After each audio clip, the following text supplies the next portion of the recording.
आज श्रीमद् भागवत महापुराण का सप्तम दिवस पूर्ण होने जा रहा है। तो कल कथा कहाँ चल रही थी? कंसवत पे।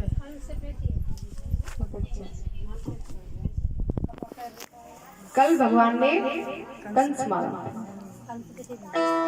श्री सुखदेव जी बोले, हे राजा परीक्षित, कंस के मारे जाने पर उसके 8 भाई और थे। उसके 8 भाई और थे।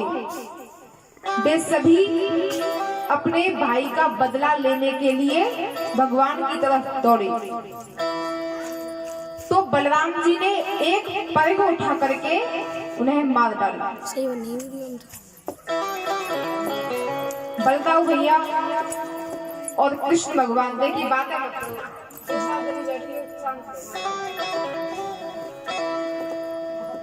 बलदाऊ भैया और भगवान कृष्ण कंस की जेलों में गई।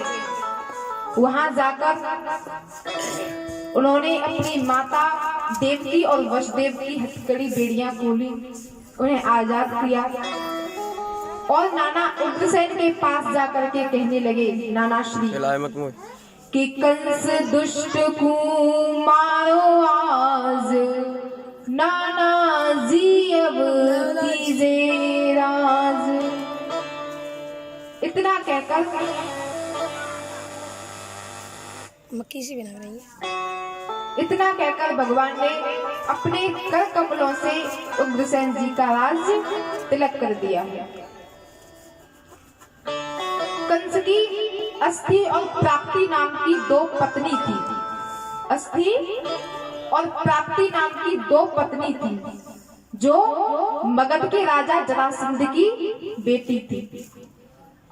वो अपने पति की मृत्यु से शोकाकुल होकर के अपने पिता के यहाँ चली गई और अपनी विधवा होने की सारी दुखद कहानी उसको सुनाई। तो जरासंध अपनी बेटियों के वैधव्य को सुनकर अति दुखी हुआ। जरासंध अपनी बेटियों के वैधव्य को सुनकर अति दुखी हुआ और उसने यदुवंशियों के नाश का प्रण किया और बहुत बड़ी सेना लेकर के मथुरा पर आक्रमण करने आया। तो जरासंध अभिमानवश घेरी मथुरा आए। 17 बार श्री कृष्ण ने दिया धनुष भगाया।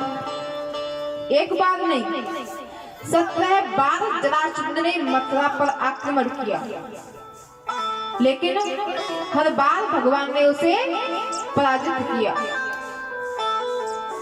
फिर उसने 18वीं बार मथुरा पर आक्रमण करने का विचार किया और एक बहुत बड़ी सेना लेकर के वो वहां से चल दिया।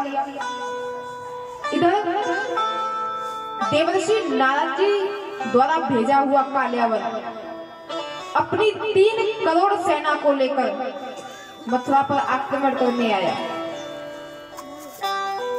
भगवान ने जब 2 लोग आपस में आए आक्रमण करने, तो भगवान ने सोचा कि हम 2 से युद्ध नहीं कर पाएंगे। तो 12-18 भी पुनः लड़ियो दैत्य ऋषियाए। रण छोड़ रण दास रण छोड़ के रहे द्वारिका जाए। उसी समय भगवान ने विश्वकर्मा को आदेश दिया कि तुम समुद्र के बीच में द्वारकापुरी बसाओ और सभी यादवों को वहां पहुंचा दो। विश्वकर्मा ने रात ही रात में द्वारकापुरी बसाई और सभी यादवों को वहां पहुंचा दिया और जो शेष सेना रह गई थी उनके लिए बलराम जी को रख दिया। तब भगवान अपने कंठ में पुष्पों की माला धारण करके बिना त्याग दिए अपने महल से बड़े द्वार से निकले। जो काल्यावन ने भगवान को आते देखा तो देवर्षि नारद के बताए हुए लक्षणों पर तुरंत पहचान लिया कि यही वासुदेव है, लेकिन ये बिना हथियार लिए मेरी तरफ आ रहा है, इसलिए मेरा धर्म बनता है कि मैं भी इससे बिना हथियार के युद्ध करूं। ऐसा विचार करके काल्यावन भगवान की तरफ दौड़ा और भगवान ने काल्यावन को अपनी ओर आते देखा तो भगवान रण छोड़ करके भागने लगे। बोलिए रण छोड़ भगवान की जय हो। आगे आगे भगवान उस व्यक्ति को अपना दुपट्टा उड़ा दिया और स्वयं एक ओर छिप गए।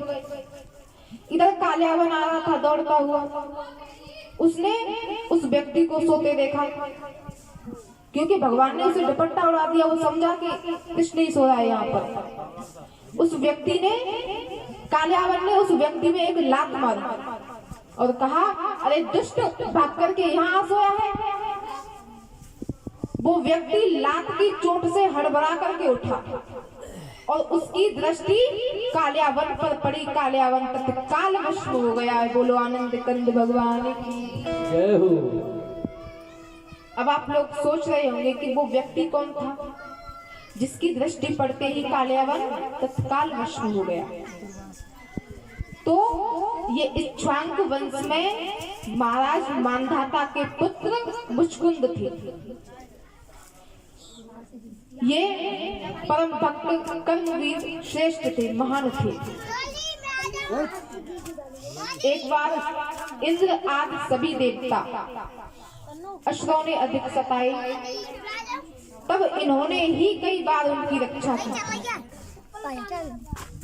तब इंद्र ने कहा कि हे कर्मवीर श्रेष्ठ, आप श्रम करते करते अधिक थक गए हो, इसलिए आप विश्राम करो और आप बैकुंठ को छोड़ करके मन चाहे वर मांग लो, क्योंकि बैकुंठ को देने वाले तो केवल भगवान विष्णु ही हैं। तो राजा मुचकुंद ने केवल निद्रा का ही वर मांगा। राजा मुचकुंद ने केवल निद्रा का ही वर मांगा तो देवताओं ने निद्रा का वर देकर यह भी कह दिया कि जो मूर्ख तुम्हें जगा देगा उस पर तुम्हारी दृष्टि पड़ते वो तत्काल भस्म हो जाएगा। तो ये राजा मुचकुंद ही थे। अब 2 मिनट का हेलो हेलो। बोलिए बांके बिहारी लाल की जय।